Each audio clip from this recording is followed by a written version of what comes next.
happy us, we have legendary Marco Ruffa. Yeah, so and I can tell about you a lot, but you do it better now. Yeah, so for marketing boss, yeah, but Mark is more well known as the like a strategic visionary and one of the rare persons who can speak straight, like, yeah, to name things as they are, yeah, because sometimes this con artist style of consultants is a bigger obstacle for the innovation, for the bringing true innovation to fashion industry. And industry is great as itself, yeah, but it's what we call old-fashioned system. So okay, we can call it legacy fashion system, yeah. So it's like very very traditional one.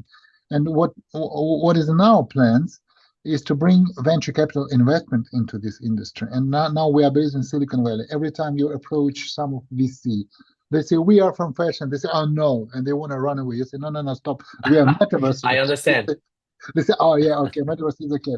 I Let's bring understand. I understand. AI is okay. Yeah. So the main idea is that this new direction, like what we call smart fashion, whatever we call it, yeah, is this combination of technology and arts. By the way, in ancient Greek, in Latin, yeah, you're Italian and Latin is your roots, yeah. So arts is the same word for both, for arts and for technology, yeah. Yep.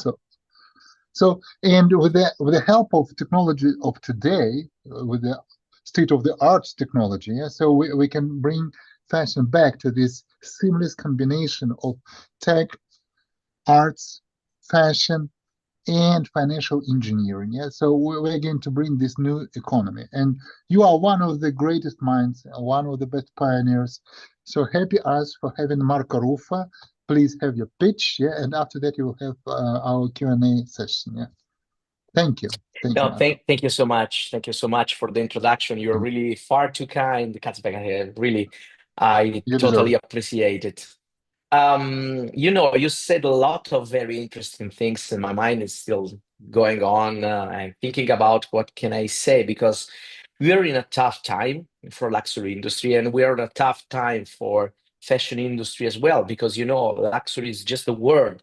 It's like the way you open some cans about money, so everybody's talking about luxury, even if some brands are not really luxury. No, I've been working for Pinko for 3 years and a half, and we've did a lot of experimentation doing this period, both acting as digital transformation director and the CMO.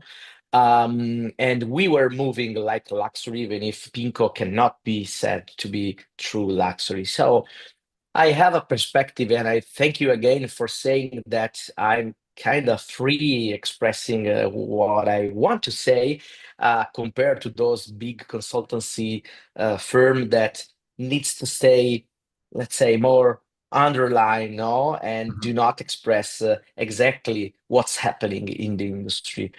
But reality is that during this tough time that is happening mainly because some of the biggest changes happening in China, rather than raising prices, rather than the change in Swift Mhm. from old style, let's say street style luxury to a more conservative luxury or quiet luxury. So the combination of different things created a different zeitgeist at the moment.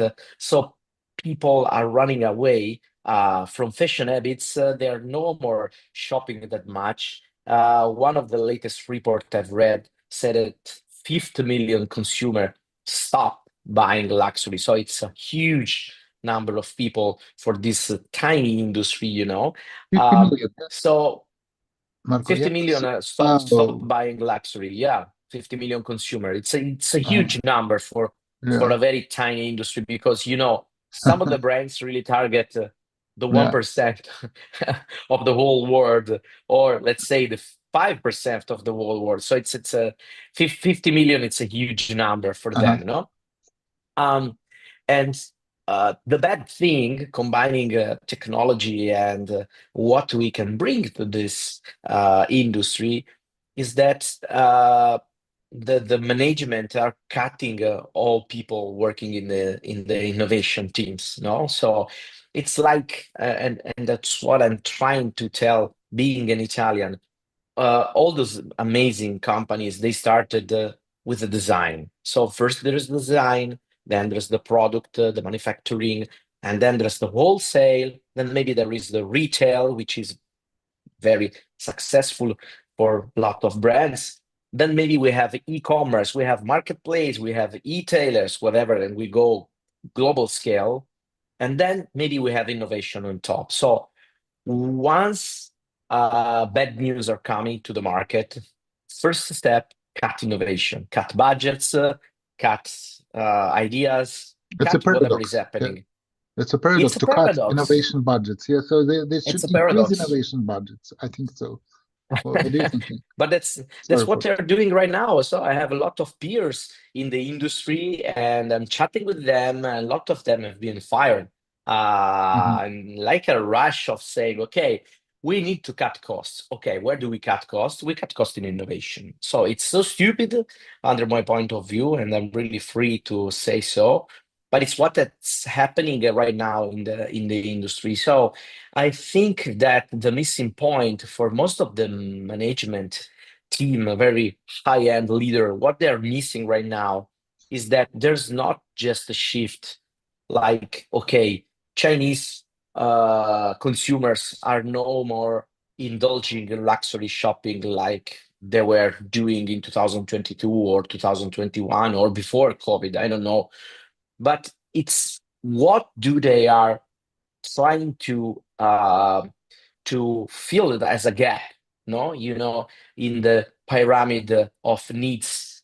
We are no more in the Maslow pyramid of needs, no. So maybe people are trying to find something in luxury that is more about self-transcendence. So this word self-transcendence, I don't really remember who defined this kind of very pinnacle of the pyramid of the new needs, personal needs that are really far from the four level of the Maslow ones.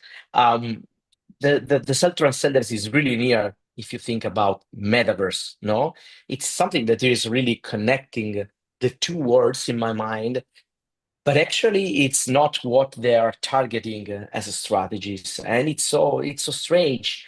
Metaverse, maybe in the beginning, of this world, everybody was talking about putting a headset on, try to visit some kind of very special and virtual world, Mhm. try to bring into the fully digital situation some product that maybe was initially thought to be something physical.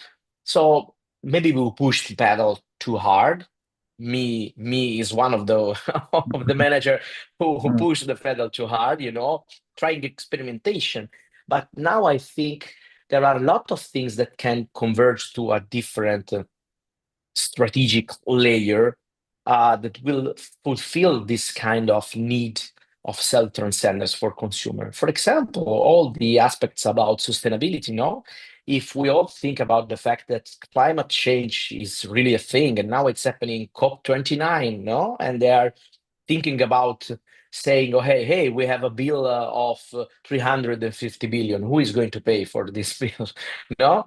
But maybe we need to change the way we use our resources, and we consume also luxury products that can tell a story about how they have been crafted, which are the resources we have been using, uh, if some, I don't know, actions have been taken to be more sustainable during the supply chain. Because let's be honest, no one is going to be green 100%, but maybe you can do some small action, no, to consume less water rather than, I don't know, plant some trees on the way, make some trip less from China to overseas in order not to consume or generate too much tons of CO2.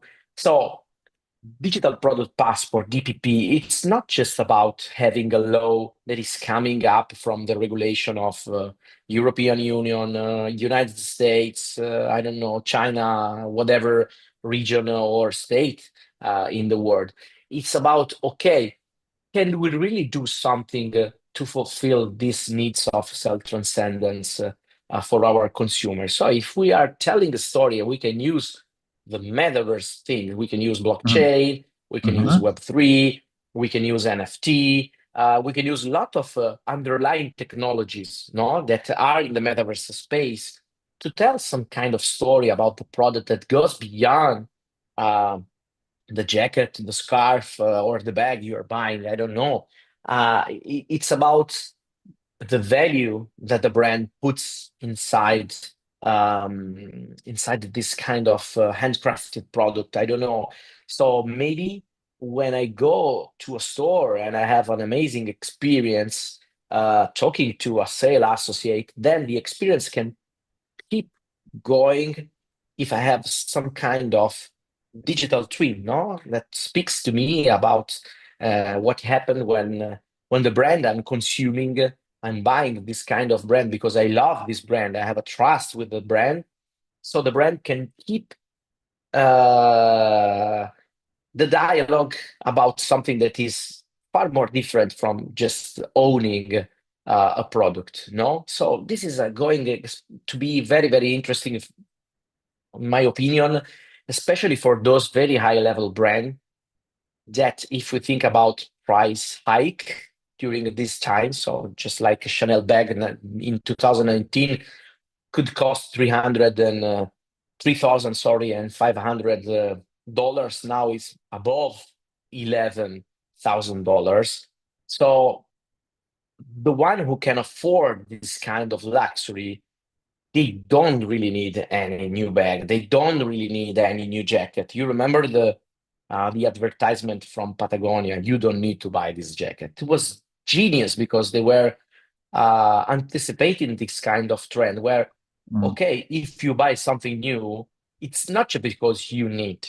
It's because maybe you perceive something, you have a trust, an emotional trust with a brand, and then maybe you want this kind of uh, trust to be transformed into something that can still tell a story about the product, about the brand, and about why you have this kind of transport, personal transport toward the brand. No, so digital twin, digital product passport, all this kind of stuff should receive at least really tons of investment rather than cuts in this period in order to create the backbone for a new kind of engagement with consumer. That's my vision, and that's where I think we need to start the discussion again, thinking about 2025, 2026, and the Mhm. years ahead.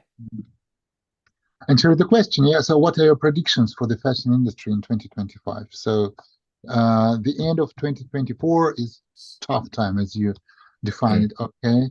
So is there any hope there in 2025? If yes, by what means? If they are cutting the budgets for innovations, which is a paradox, but still, yeah. So, okay, what do you think about it? So you're very well experienced. Well, 2025 will be a year of rearrangements in the Mhm. industry, huge rearrangement in the industry. Which direction? Which direction? Of cutting budgets for It's innovations or? no, no, no. It's not so clear. Uh-huh. You know, huge companies that are the one who guide the market and lead the market.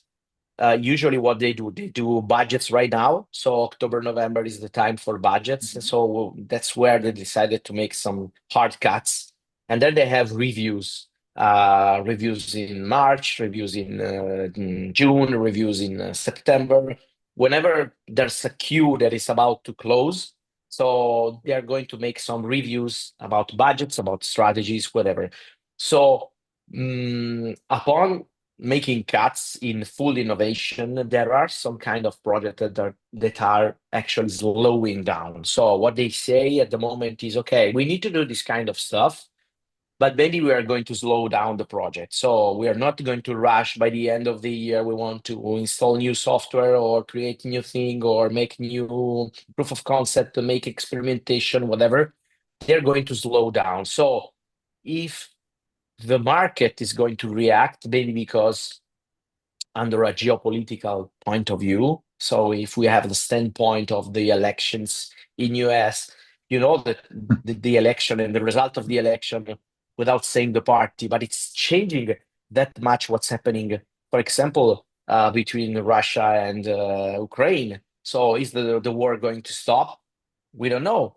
They said they were to stop the war in 20 days. Now they're telling about, okay, we're going maybe to launch some nuclear weapon. I don't know. So that's one thing. And what's going to happen in Israel and Palestine. So is it going to happen something that's going to end a second war we have right now that is changing dramatically the face, of globalization and how things are going, and what's going to be the politics versus China? Is going the new administration to put customs and raise customs against China? And those decisions seems to be okay. I sign a paper, but then it's going to create a massive rearrangement of how money is moving toward different continents, huge quantities, really, really incredible amounts of money are moving.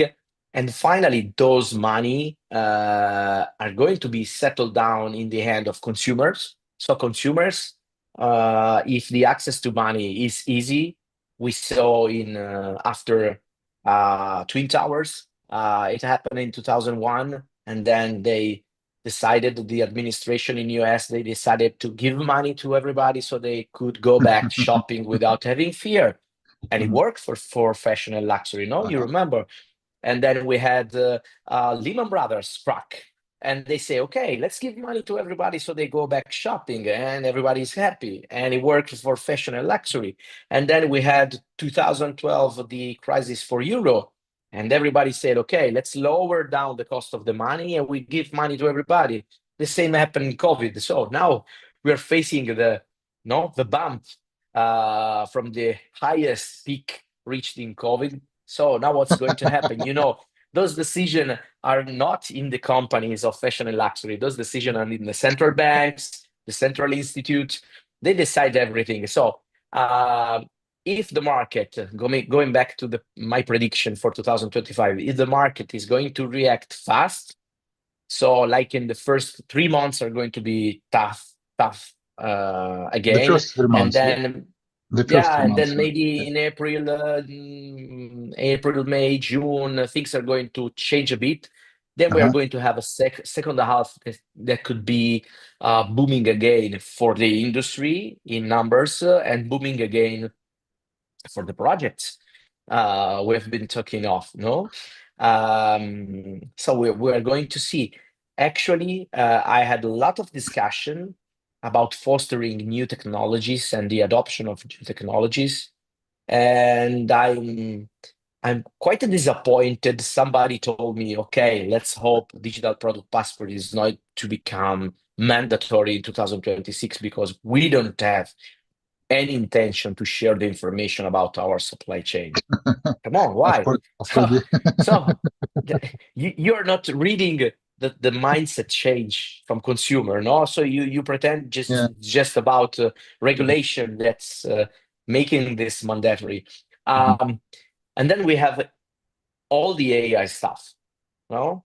So Mhm. another aspect, very, very interesting aspect, if I can keep this kind of stream of consciousness from my thoughts. Mhm.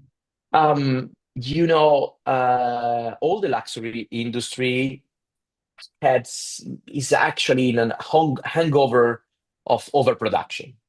So they produce that much number of items. I mean, repetition of the same item.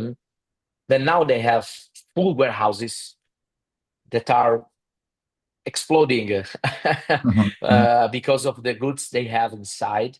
So what's going to happen? This is another prediction I'm discussing a lot with my peers. Maybe for the future, they are going to invest in really understanding how far the collection could go. So maybe they are narrowing the proposition in the collection, and they're narrowing the number of repetition they are going to produce uh, as number of the same item that is on the market. So they cannot flood anymore the market with too much goods, because if the demand slows down, you know that in every 6 months we reinvent everything, new fashion shows, new collection, new capsules, new whatever. So if you keep buying it if you're a store, there's the buying thing, So if you keep buying as a store, thinking that the same number of consumer from next year are coming to you and buying the same number of items, because even of the price hike, it's not going to happen. So you're going to create a lot of leftovers. Leftovers are the killer of the Mhm. business in luxury, because you cannot discount them. Maybe you can try to put them in outlets, no? But it's something that avoids to have the margins they are used to. So it's the killer of the industry. So how to avoid this? With the use of AI, there will be a wave of adoption of new algorithms that are booming with a lot of Mhm. applications. And I'm actually working on some of them. You can try predict which would be the demand, and try to make production wisely. So this means that maybe you can try reassess demand and production, like the old term on demand production, which is not Mhm. really a thing in fashion, because when you have craftsmanship, you cannot produce on demand. Okay, this is Yeah. like Hermes business model. They produce on demand, but this means you have to wait 8 months, a year to have a bag. So Yeah. the real luxury is that one. But if we think about luxury for brands like Gucci, Prada, Chanel, whatever, they have ready to wear collection. So they need to think in advance what they need to produce and what they need to put in stores. Because if you go in a store right now, you have plenty of items. You don't have to wait then because you order a coat or you order a goose down jacket. No, it doesn't work Mhm. like that. So they can rearrange, like staying in a bubble where they produce less, they avoid leftover, but they need also to avoid to miss sales. Mhm. So how to balance this equation? AI may provide a big help in this. So there are a lot of application for demand forecasting, automatic replenishment, from warehouses to store, rebalancing store to store. So you can leverage the use of AI in understanding big numbers, of course, because I Mhm. think that each store manager perfectly understands the consumers that visit their store, even those are tourists. I live in Florence and I speak to a lot of store managers in Florence. They really know the target consumer for the loyal customer and even for the tourist. I mean, Mhm. it can be strange because you can say, okay, I don't know if tourism comes from um, Middle East rather than US, rather than China, it can change. No, they perfectly understand the needs even for tourists, but what they cannot tell is what they are going to receive from headquarters and how to move items out from their store to create space for new one coming. So algorithms can understand, for example, that a single pen that you have in, I don't know, 20 repetition inside your store, because it's check fantasy in red, it doesn't perform, while it could perform in, I don't know, Munich in Germany rather than in Norway. So it can say, okay, why don't you move the item from Florence to another place in the world so that you can sell them better and avoid leftover because you left them as a part of the collection in in Firenze. No, so it's like not being that much blind Yeah. and try to think out that collection is collection and I have to move it like a single block. No, Hmm. but Hmm. rearrange things during the season. So this is going to be very tricky, and I think that a lot of luxury brands are going to join this kind of conversation and adopt this kind of Yeah. um, tools that are taking life right now. Yeah. And you're working on such a project now, yeah? So bringing AI to Yeah. this. Oh, yeah, good, good. Something specific on, or when are you going to the market? Like, or you already did? Tell us, please. Like, oh, It's a scale-up company. uh-huh. I decided to invest in that one. Mm-hmm. We are so crazy that we decided to build a comprehensive platform that does almost everything. So we have data integration, we have data visualization, we have traditional AI. So, that's like Mm-hmm. predictive AI, Yeah, yeah. anomaly detection, whatever. And then we have generative AI. So we built Mhm. almost everything from scratch. So we have competition Oh, cool, with giants like cool. MicroStrategy, rather than Mm-hmm. SAP, rather than I don't know. We can mention a lot, but it's not maybe the right time. And of course, we use LLMs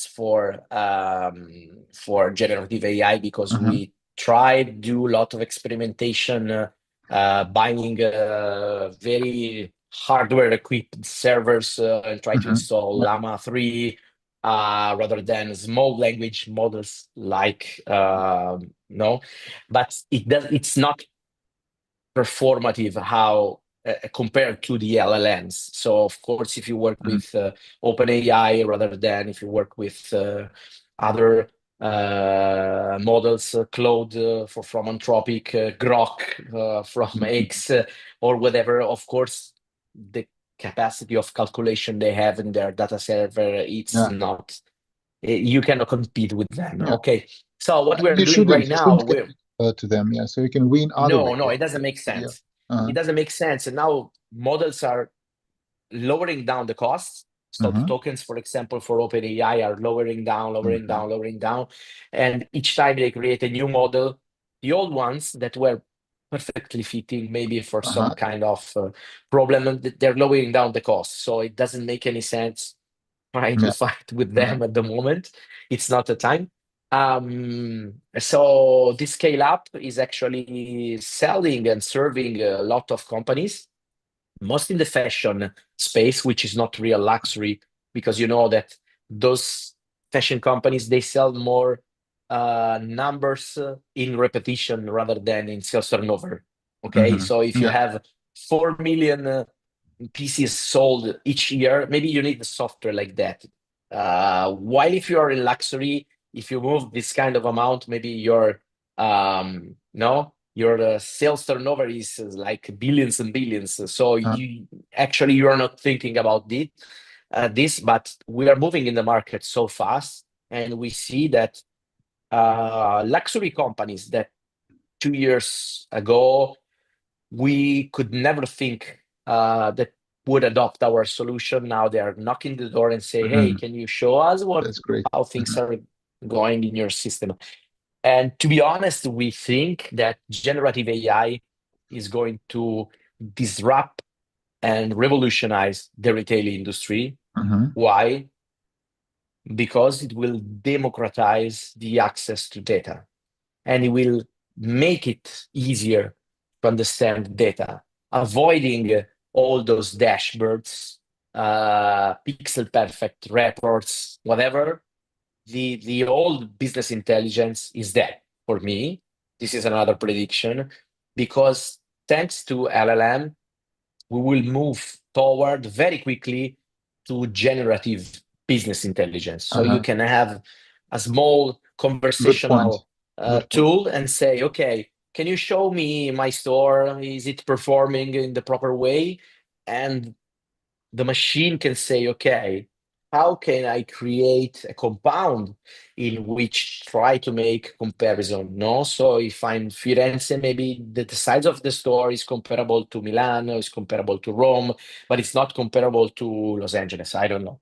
Just to make an example, so Uh-huh. it can create on the fly clusters. It can create on the fly reasoning aspects and Mhm. can Mhm. say, compared to all the other stores in your area, you're performing very well in selling jackets. We don't know why. And the other ones are selling, I don't know, bags.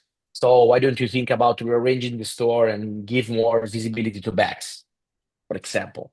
So it's not a substitution of humans. It's like empowering humans thanks to the easiness of the access to data. Mhm. And it will disrupt the industry. I really believe this.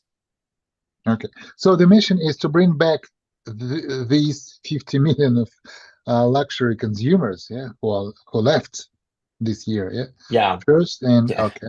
And this is our common mission. And your company, is it a startup, yeah, by the way? So are you going to raise or Yeah, we are not not really a startup because the company started in 2016, so it has some time. You know, the scale in Italy, we are uh-huh, not used to.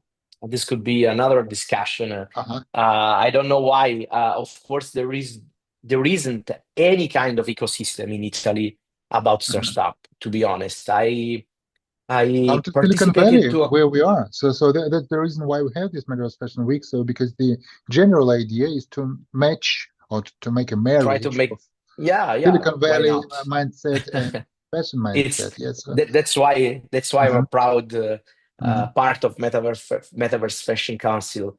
In Italy we don't have any environment for mhm. startups, meaning that if you have a good idea and you go to someone who has the money and say, "Hey, I have this idea, I will do an MVP and whatever," they say, "Okay, if I give you the money, the company is mine."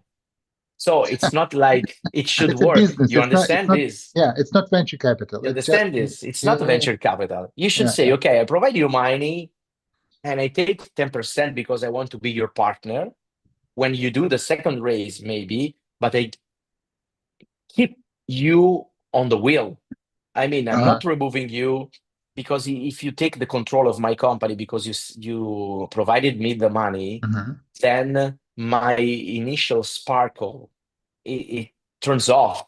I don't Yeah, want to be yeah, in a company which is uh, drove because of the money, and you provided me a uh-huh, million, and I have to give you back a million in the quickest time as possible. uh-huh, It doesn't make any sense. So we are not that lucky, and the numbers speak about this. So the best ecosystems for startups, are in Israel and Silicon Valley.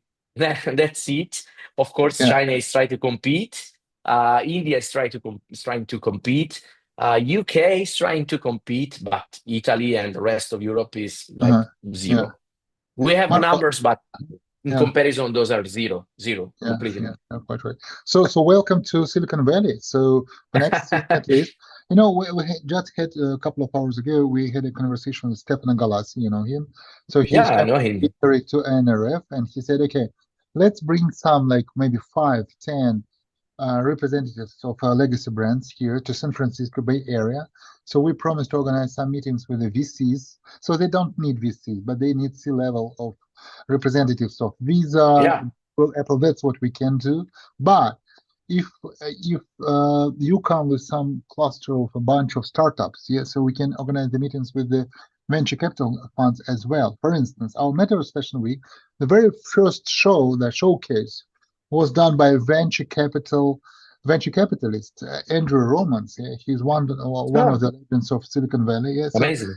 and it was yesterday, and he was quite straight and honest. He uses your style, yeah. So he says, okay, if LVMH doesn't invest into innovation, if they cut their budgets, yeah, eventually they will find themselves as victims of technical change, like it happened with Barnes and Noble or I with agree. anyone else before Amazon. Yeah. So okay, they can feel heroes, dinosaurs, like having a bigger market share, but they will not see like the momentum, yeah, that when they will lose Yeah, the ground. Yeah, so it's not like the uh, prediction. It's not a forecast. It's happening. It's already happening.